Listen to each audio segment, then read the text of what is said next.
Well, what's up, Madeline and Stephen? How are you? We're doing pretty good. How are you? I'm doing all right, given the crazy world that we live in. Well, I'm so happy to be chatting with you. I have a lot of questions because very Okay. curious how you got started. Would love to learn more. Tell me the whole genesis of your collaboration, just from the start. All right. So this is basically Madeline's story since this all started with her. So I'm going to let her talk. So back in high school, I started live broadcasting on an app called YouNow, and it was pretty big back in, was it 2014? 2014 or 2015. 2014, 2015. And so I kind of grew a platform on there. Well, then once YouNow started to die down a bit, I switched over to YouTube. And so at the same time, I was still doing YouNow, but I was also doing YouTube. And so I filmed a Drive With Me video, basically where I was singing songs and I wanted to go through the Chick-fil-A drive-thru to get food.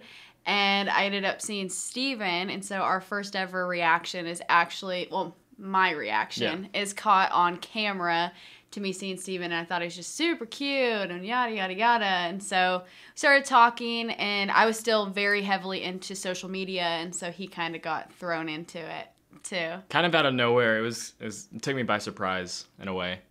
Yes. I love it. It's like Madeline took you under her wing, and Yes, that's exactly what happened. Yeah. the rest is history. So, did you go into this with the goal of, doing this full time? Like, what was it, just for fun? I guess it started out just kind of like for fun, right? And then it snowballed from there. Or? Yeah, so for me, it was more of an outlet. So I wasn't just I was focused on school, but I also wanted something like a different hobby. And I just kind of grew relationships with these people on the internet. And then it kind of turned into a job once I started doing like brand deals. And then I was having a schedule of when I needed to post. And my parents have always been like super supportive of it. But I am currently still going to college. So is Steven. So we're kind of doing that as like a backup plan. But we are mainly full time. And I mean, I like it. I want to see where it takes us. Yeah, it was fun. But now it's full time and I mean, it's still fun. Yeah, we love it. So tell me about how is it juggling school and, being a full-time creator? Well, yeah, that's where it gets interesting is because I used to be a full-time student and now I'm only part-time and I'm focusing a little bit more time on what we're doing right now, which I think is really, really cool. But yeah, whenever I was a full-time, I'll restart that. But whenever we were full-time students, it kind of got a little difficult because we had to work on posting 3 or 4 times a week while doing all of our hours of classes, like 12 or 15 hours of classes. And so it kind of just like caught up to us in a way. And so now we started to talk and sit back and just be like, you know what, maybe we need to take a little bit time off of school and focus on this just to see where it takes us. Yeah, so right now I'm only in 3 classes, Steven's only in 2, but we are still working towards that degree. But at the same time, we're mainly passionate about social media, and like he said, we want to see where it takes us. And so we've been focusing more time on that than school, but still doing it to make our parents proud. Yeah. So tell me about what classes you think are providing the most value to being a creator. Like what classes do you think are allowing you to learn skills that are enhancing what you do? Yeah, so for me, I'm taking like a film class. I'm basically like studying film. I'm doing the art of film. And so I would say the class to help me the most is just the basics of that class, is getting to know how to use Photoshop, how to use Premiere, how to use a camera, how to import footage to a computer and edit it. But actually, it was funny because we were talking about this before, and I was saying what's funny is not everybody goes into being a film major knowing how to do stuff. But I have previous experience with it, like right now. And so I kind of have a little bit more knowledge than some people going into the film major. I'm learning some stuff, but I'm not learning as much as I would if I didn't go into there. What's your favorite platform to create content for these days? I would still say YouTube. I love posting on YouTube. I like YouTube as well. TikTok is pretty easy. You just film I guess, more than 15-second video.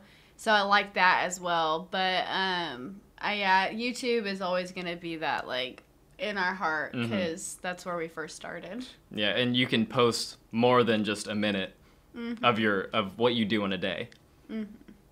Right. And tell me about, like, a big surprise that you didn't know, about, or like something unexpected about being a creator and, having all these followers. Like, anything that just jumps out at you as far as a surprise that just an unintended kind of byproduct of all this? I would probably say, like whenever you see, like, your views on the internet and, like, how many views a video has, it doesn't, like, really process into your mind how many people actually watch that video. Because to me, it's just, there's a number on a screen. And, like, if all those people were to be in a stadium and me seeing all those, it would be totally different, like, me actually seeing those people. It would put more of a pressure on me in person to perform, I guess, in front of all those people rather than just us two and then having people slowly view it over time. Yeah. Something that, this is kind of the downside of being on the internet is, like, stalkers. We have some people who actually already know where we live at our new place, and I'm just like, how did you even find that information? And I definitely have in the past had, like, people harassing me and stuff, and that's one surprise that I was just like, oh. So that's, like, the dark side of it. Yeah, and tell me, okay, so speaking of the dark side, I don't know if you want to talk about this, but I remember you were hacked a while back. Like, tell us about that, or if you want to talk about it. Yeah.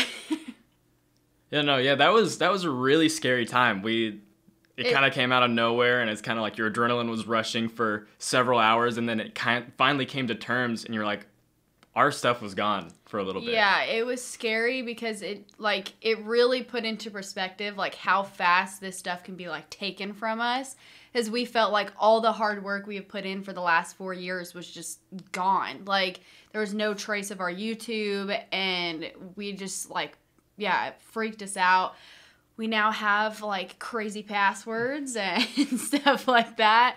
But it was very scary and definitely was, like, a eye-opener to us that, like, this isn't for sure. Like, what we're doing, we have to, like, make sure we save all of our memories because we love doing this as a job, but we also love the fact that it's kind of like a time keepsake where we can always look back at it in 10 years from now, the videos that we're filming. And so that made us realize we need to start downloading these and making sure we're actually putting it on our hard drive because there was a bunch of videos that we didn't have saved, and it really scared us. But we got our YouTube channel back, thankfully, and we are very cautious now what we do. Yeah. So how do you balance that, like maintaining security while also and privacy, while also, creating content for all of your followers and, knowing that, it's not just your followers that are really great people that might be watching it. Like, how do you juxtapose, like, all these things? Like, how do you balance all of that? You have to be really, really cautious. I mean, after we got hacked, we were, like, even more cautious. But even before that, we were like, we would be looking in the background of our videos just to make sure that there wasn't anything like, could they see the street sign? Could they see this corner, like this intersection? Like, could they see where we live or like where we are? So you just have to kind of keep an eye out for every little thing. And you just got to be really, really cautious. There are very smart people out there, and you have to think about how their mind is going because some people can just see a corner of a street and look that street name up and know exactly where it's at. Like, there are definitely very smart people on the internet. And I don't know. Yeah, we just try our best to keep some information disclosed, and yeah. We don't like to show the outside of houses like near where we live, so they can see like the home style and try to get like an idea of where we live close to. Mm-hmm. So, okay. Tell me about like your idea flow. Like, how do you get ideas for posts? So actually, it's mainly Madeline. She's like the minds behind this whole YouTube thing. She comes up with a lot of stuff on her own. Yeah, I just feel like I'm more of the idea person because I was once a young girl, and our demographic, I would say, is 80% young girls, or at least like I would say 60% young girls, 20% older girls, and then the other 20% are males. But I know what they want to see when it comes to relationship stuff and I guess pranks. I mean, we kind of go off of trends that are going on. I'll look at some couples channels and be like, oh, that's a good one. I'm going to do that on Steven. Like, just little things like that. TikTok, I just follow the trends too. But, I mean, yeah, like I said, I just try to remember what I would have wanted to see if I was following a couples channel. Yeah, and sometimes I'll shoot Madeline like an idea, and she's like, no, that's like what guys would want to see. And I'm like, okay, I understand that because I was never a young girl. I don't know what young girls like to watch. We still have to cater, obviously, to our other 20%, but we also have to keep in mind that our main demographic are younger girls. Mm-hmm. But, like, Steven, he loves showing off his setup, his computer desk. And I'm like, Steven, I'm sorry to break it to you, but I'm pretty sure 50% of our fans do not want to see that. They don't care. So. Yeah, they are not there to see your computer setup because he'll love to like throw that in like when he's doing a prank on me or whatever, and then when he's editing I'm like, Steven, did you really show your desk again? Like, come on. He's very proud of it. So what do you do to get out of writer's block, like to inspire yourself?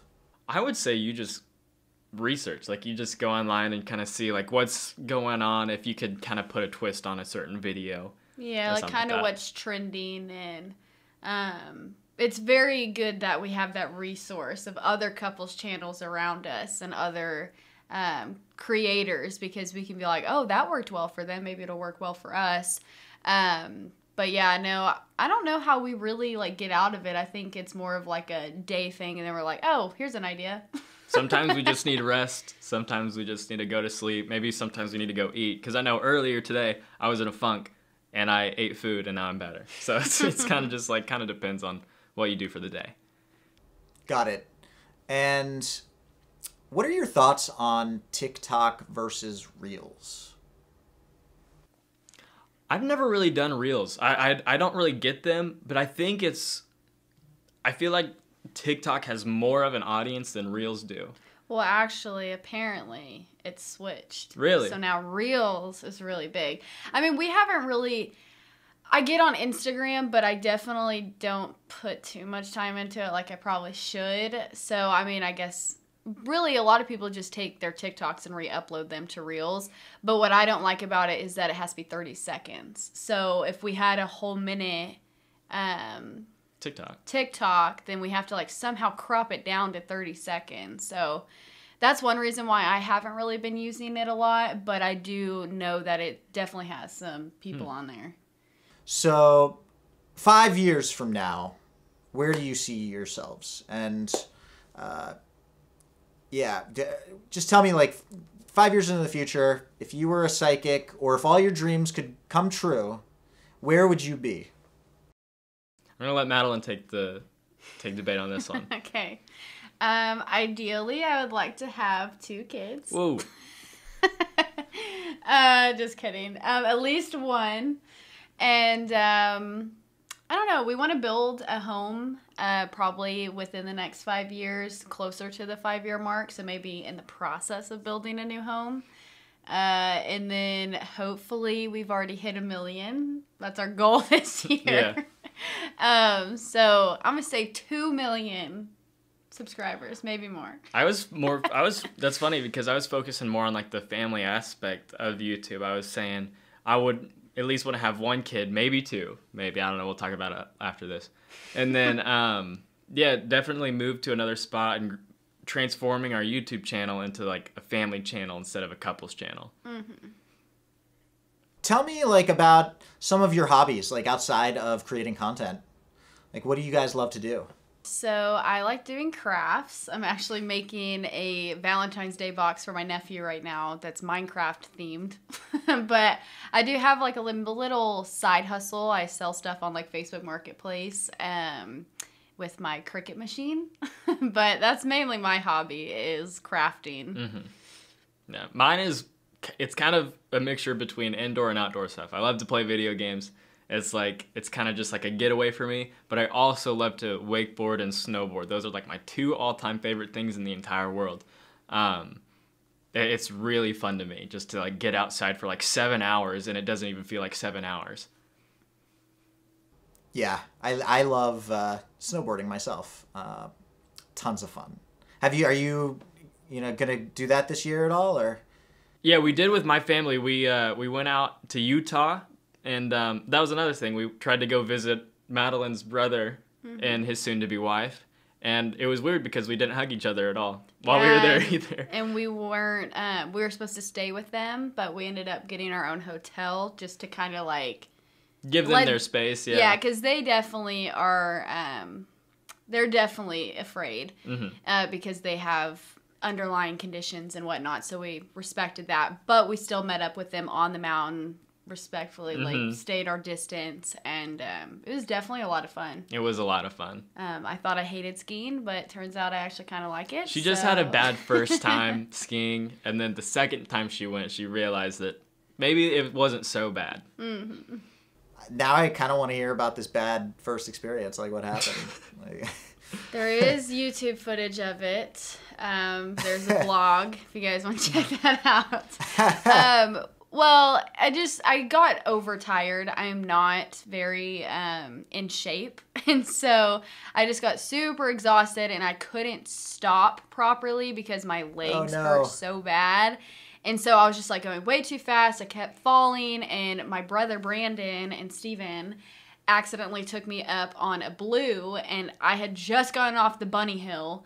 And so we're going down this like scary mountain. I don't ski, and so I was terrified, and I almost fell off a cliff thing. It wasn't necessarily a cliff. Yes, if you look in the video, it is bad, and it was very scary. I almost fell off of it. I would have gone like tumbling down, and so I basically had a panic attack and started crying. It was funny. It was funny because she kicked off her skis and she was crying and she had to like walk down the mountain. Yeah, I walked down the mountain, at least a mile down the mountain in freaking ski boots. It was so bad. I had a lot of fun up there though. Yeah, it was fun for me.